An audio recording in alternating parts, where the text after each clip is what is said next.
Chapter 7. The Great Reset.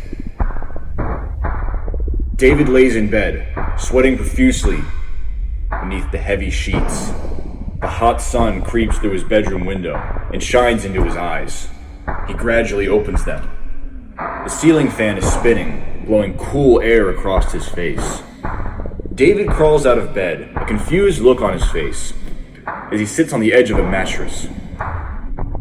Staring down at his feet and breathing softly, he contemplates his existence. He contemplates this room, the fan, the patterns on the carpet, the childish decorations in his room. Everything looks the same as it did before, nothing out of place. But David has an almost indescribable feeling, a feeling that something isn't right. Something about this place is different. It feels as if someone has been inside this room and swapped out every single object with an identical replica, placing them exactly where the original was. There is, of course, no way to prove that this had happened. He walks over to the mirror and checks up under his shirt, feeling his chest. There is no scar, and he is very much still alive. It feels so real, the memory of last night, clear in his mind, and he can still see Trent's face staring back at him, the feeling of an ice-cold steel knife being plunged into his chest. It stays with him. He remembers how the blood spilled out, rolling down to his feet. He shudders and tries to forget, but he never will. David creeps down the stairs, moving cautiously and quietly. He can hear someone. Someone is in his living room, at least two people, a man and a woman. They're talking loudly, about as loud as I'm yelling right now. David stands at the top of the steps, looking down at them with a worried expression on his face, and he clings to the wooden railing for safety. And from this high-up position he sees his father, and sitting across from his father is Emily's mother. They're sharing a cup of coffee and laughing about something humorous. Emily is there, however, she sits by herself on the other end of the room, her knees together, her arms crossed. She's looking down at the floor, tapping her foot, occasionally biting the skin off her fingertips. Emily finally notices that David is standing there, and she stares back at him with shock. You can see the fear in her eyes. There is a non-verbal exchange between them. It says, "You know what I know. Do you remember last night?" There is a non-verbal exchange between them. I already read that. Father looks over his shoulder and sees David standing there, and he laughs. "Hey, there he is. We were just talking about you, son. You've met Emily's mom, right?" David glances down at her. "Yeah, I met her." He pauses to think for a moment. "I believe I met her yesterday." Emily's mother laughs, as if David had just told a joke. "It certainly feels like yesterday. I tell you, time sure does fly by." "What are they doing here?" David asked. "Well, it was Emily's idea," Mother answers. "She practically begged me to drive her here. But I figured it was about time I met the family." I'm glad you did," Father says, sipping his coffee and eyeing her up. "Anywho, you kids should probably be going now." This is what Emily's mom says. David stands there, confused. "Why?"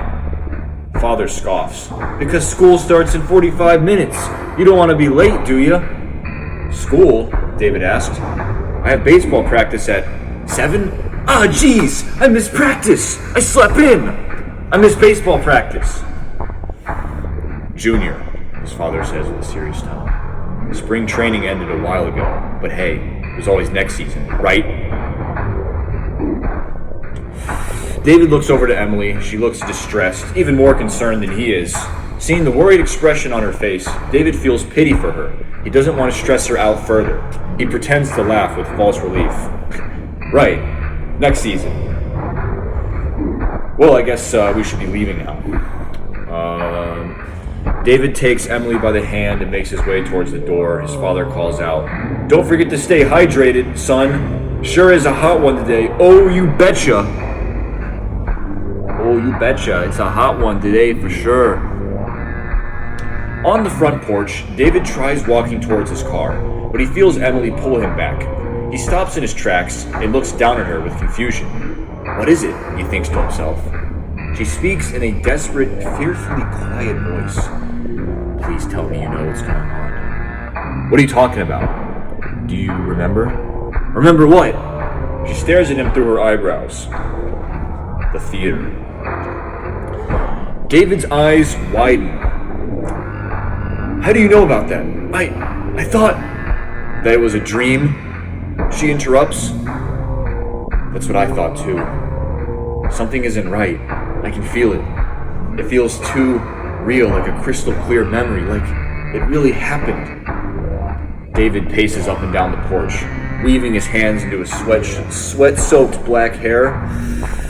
No, it wasn't. It wasn't real, he exhales. I died. I thought you died. He turns to face her, seeing that she is on the verge of tears with a trembling lip. David, she says sadly, what's going on? I don't know. We need to find Trent and Maria. Find out what they know. They're the ones that got us into this. He struggles to find the right word. He doesn't even know what to call the scenario. He tries to describe the thoughts in his head, but finds no words to convey them. They got us into this thing. Whatever this is. They stand under the yellow sun, sweating and feeling the heat of midsummer. In the distance, he sees the distortions in the air and hears the distinct, shrill screaming of cicadas, standing there, feeling lightheaded, slightly dehydrated, gross from a lack of showering, and regret for not drinking a cup of coffee. He looks down at Emily, confused and annoyed. He wipes the sweat off his forehead. Why is it so fucking hot? Chapter 8. Non-existence. Time. 12:30? Noon 30? They run into the atrium of their school, frantically searching for their friends. There is a sick feeling in the pit of David's stomach, a feeling that something, somewhere, is missing. The world's population is short by 2, and no one seems to notice. The ashtray in the parking lot is empty. The H2 Hummer that Trent normally drives was not parked in its usual handicapped spot, and the fountain in front of the school runs dry. There is no one sitting there, talking shit and smoking cigarettes, and all the pennies at the bottom have been stolen. Trent and Maria are nowhere to be seen. As they walk down the long hallway, David imagines that he'll see him standing there by his locker, his arm wrapped around Maria's waist. They'll all share a laugh, joking about the weird dreams they all shared. But when they arrive at their destination, they see no one. David looks down at the lockers. No padlock. He opens it, looks inside, and sees that it's completely empty. It was the same for Maria's. Everyone has gone to class by now. The bell rings. David and Emily are left standing in the atrium, alone. They're not here, David says. He pulls out his phone. Let me call him. Looking down at his phone, he scrolls to the contact list. Emily, Dad, John, Richard, Susan, these are all the contacts in his list. But there is no contact for Trent, and no number saved for Maria. He blinks. That's weird, he says nervously. What is? Emily asked. Their contacts are deleted. She scoffs. You deleted their numbers? No, I didn't. She pulls out her phone. Let me call him. But scrolling through her phone is the same thing. A contact for David, her mother, and a woman named Anne. Trent and Maria are non-existent. That's the name of the chapter. What? They're not on mine either. Do you remember his number? David scratches his head. Yeah. He dials the number for Trent. It rings for a moment. He hears someone answer the other end, and he laughs with overjoyed relief. Yo, Trent, where are you? We've been looking all over for you. And then the robotic voice cuts him off. The number you have dialed is no longer in service. David slams the phone shut, because it's a flip phone. They do the same thing with Maria's number, but get the same result. Their phone numbers simply do not exist. They hear the sound of high heels clacking against hard floors. A tall, blonde woman approaches them. The nurse bends down. David, what happened? He wants to tell her, but the truth is he doesn't know what happened. He doesn't even know what she's asking him. He looks at her, confused. She touches his face. You fainted again, didn't you? He stammers. She shushes him. Shh. I can tell. What happened? Are you all right? Emily looks at her.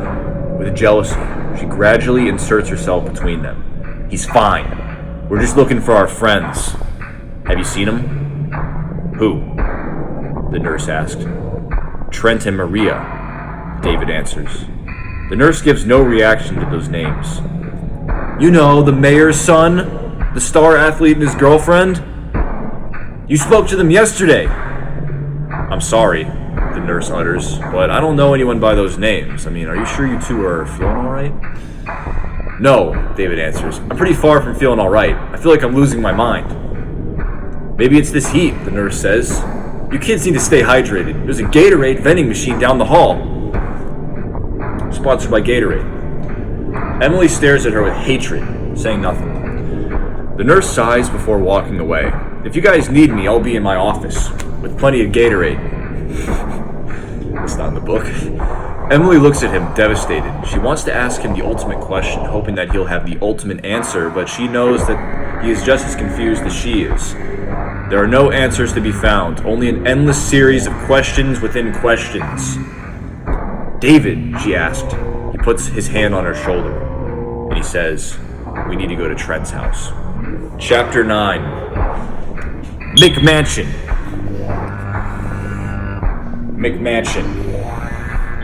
The mayor's mansion sits under the noon sun, no clouds to diffuse its sharp light. Every shadow is hard, and the house is surrounded by wavy, distorted air, because it's summer, and there's a tall fence that encircles the building, with spikes atop, with black iron bars. In the front yard, there is a white fountain, an extensive garden, a maze of hedges.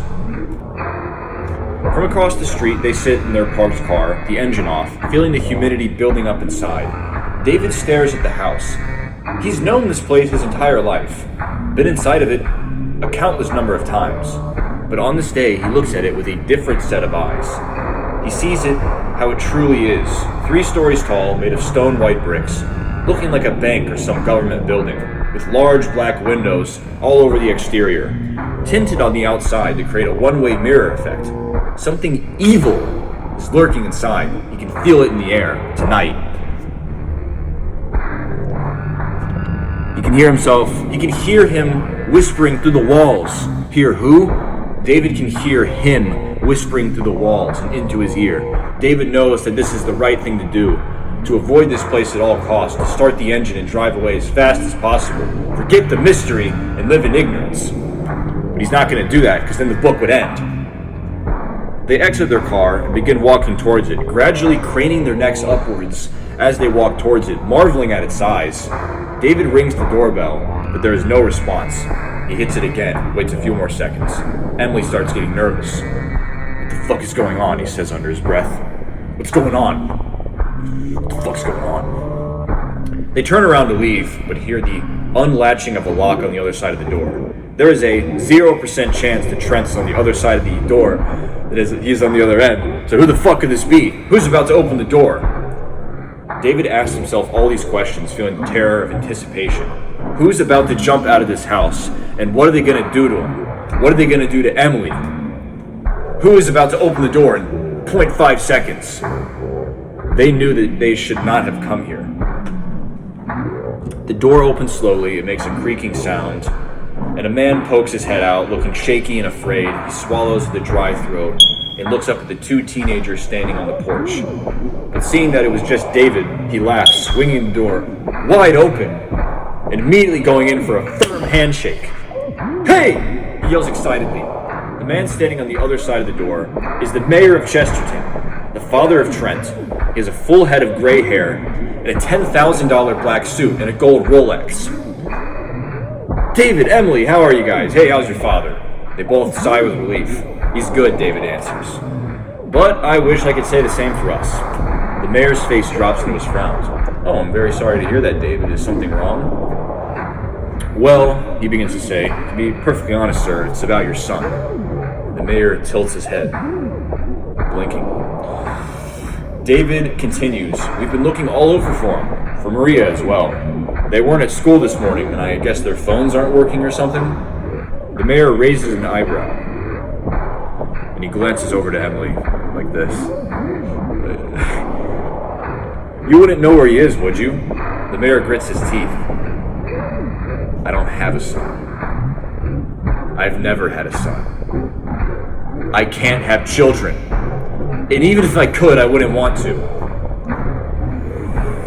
Emily hides behind David like a scared child. He holds her from behind.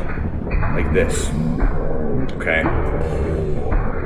And, David begins to tremble. What are you saying? The mayor answers. No! What the fuck are you saying? David puts his hands in the air and begs for him to remember, sounding increasingly desperate. Mr. Mayor, I want you to think very carefully. If you don't have a son, then how do you think we ever came to meet? The mayor pauses, breathing slowly. His eyes begin to widen. His mouth hangs open. David looks at him with hope in his eyes. Your son, Trent. He was the one who introduced you to me, remember? The mayor looks as if he had hit some sort of new revelation, everything coming to him in an instant. Half a lifetime's worth of memories rushed to him instantaneously, into his mind faster than any computer on the market. Which isn't that fast because it's 2005. But his face relaxes. David and Emily watch him change. They smile. But in an instant, I don't like how I use the word instant several times in this one paragraph, but whatever. But in an instant, everything is lost. He swallows again and looks at David with sadness in his eyes. He nods slowly. And the mayor says, whispering, I think you should leave. Mr. Mayor, David says on the verge of tears. I'm sorry, David. There's nothing I can do for you. David says, you're making a mistake. You need to help us. And the mayor pauses. I am helping you. Don't come back here. I'm serious. He slams the door in his face. This next chapter is called Steppin' on the Beach. It's chapter 10 of Pseudo-Chesterton. Chapter 10. Steppin' on the beach. Doot, doot, doot. They walk down the coastline of Lake Michigan, holding hands, looking fearfully across the water. In the distance, David can see the industrial smokestacks and oil refineries, the pollution spilling out of their towers. On the horizon, he can make out the city of Chicago. Its skyscrapers on the other end of the lake. To him, they look closer than they should be. They're supposed to be thousands of feet tall and over 30 miles away. But to David, he can see right through this optical illusion. These towers are actually a little taller than himself and made out of plastic, no less. But most importantly, this lake is only about a few hundred feet across. David feels as if he can almost reach out and touch them, touch the very edge of this world. But this is just him having a schizo moment, so. He rubs his eyes, like that, and he looks over to Emily, and he sees the disturbed look on her face. She looks up at him with sad eyes. We've known them our whole lives. How can he say that he has no son? David has no answer. He looked at us like we were crazy. Maybe I am. David touches her face. Hey, don't say that. I am going crazy, aren't I? I don't even know what's real anymore. This morning when I woke up, I looked at myself in the mirror, and I saw the room I had been sleeping in, and the house that I thought I lived in, and I knew that something had changed. It wasn't my house. This wasn't my room. And I don't know who that was staring back at me. Trent and Maria were very good friends of ours, David says. They were real. They existed. I've known them my whole life. I have years worth of memories with them. Those memories can't be faked. But how can someone just disappear like that? Emily asked. David pauses for a moment. People disappear all the time. It's not impossible. They walk for a while, saying nothing. David turns to her. I could see it on his face. I could see it on his face. I could see it in his eyes. See what? He knew what I was talking about, the mayor. He thought I wouldn't notice, but I did. He laughs. They want us to think we're crazy, make us think we can't trust our own memories. He looks out over the water. There's something very wrong with this town. Who are you even talking about? Emily asked. I guess I don't know yet, David replies. He looks away from Emily and over to the steep sand dunes behind them as he observes the sharp blades of maram grass, that's actually real native grass to Lake Michigan on the dunes, Indiana State dunes. He looks at the sharp blades of grass and he catches sight of someone following from behind. Someone's been following them. David had assumed that they were alone this entire time, having the beach to themselves. So how long has he been there? Who is following them right now? David keeps looking over to him, observing his body language and his posture. Emily doesn't even notice. Part of David wants to tell her that someone's been following them, but he doesn't, because he doesn't want to scare her. So he wants to keep her in ignorance, to be blissfully ignorant of the threat lurking in the distance. He tightens his grip on her hand. The stalker has earphones in. They're connected to some sort of device, probably a long-range hearing device. He can hear everything that David's been saying, everything he had said already, even from hundreds of feet away. And he had been sent here to spy on them, no doubt about it. And this spy had something in his hand, a metal pole, looked like a weapon. It is a weapon! David starts walking faster, pulling Emily along with him, afraid that this man will take the opportunity to kill both of them. It would be so easy, too. There's no other people on this beach, no witnesses. He could even bury them in the sand, or dump them into the lake, weighing them with heavy stones to push them down under the water. Emily looks over to David, wondering what's wrong. David looks back at the stalker. He had stopped following them a while ago. In fact, he wasn't even following them to begin with. And the pole in his hand was just a shovel, and the thing on his waist was just a portable CD player. He starts to dig a hole in the sand, and marks it with an orange flag. This was just a utility worker of some kind. David sighs with relief. Thought I saw something, but I didn't. What did you think you saw? Nothing, Emily. I just got lost in my own thoughts. She pauses for a moment and begins to rub his arm. She rests her head on his chest.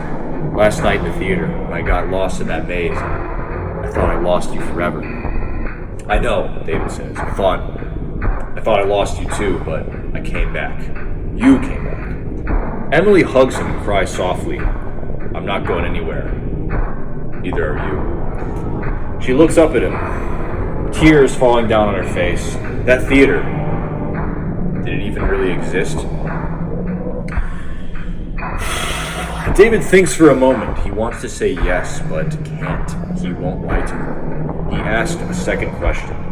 Do you think it's still there? Chapter 11, Lost Media. This is a very short chapter. We're going to go through it real fast. They drive through forested trails as the sun sets behind them. Orange light flashing through the back windshield, reflecting off the mirror and shining into David's eyes. He can't sit still.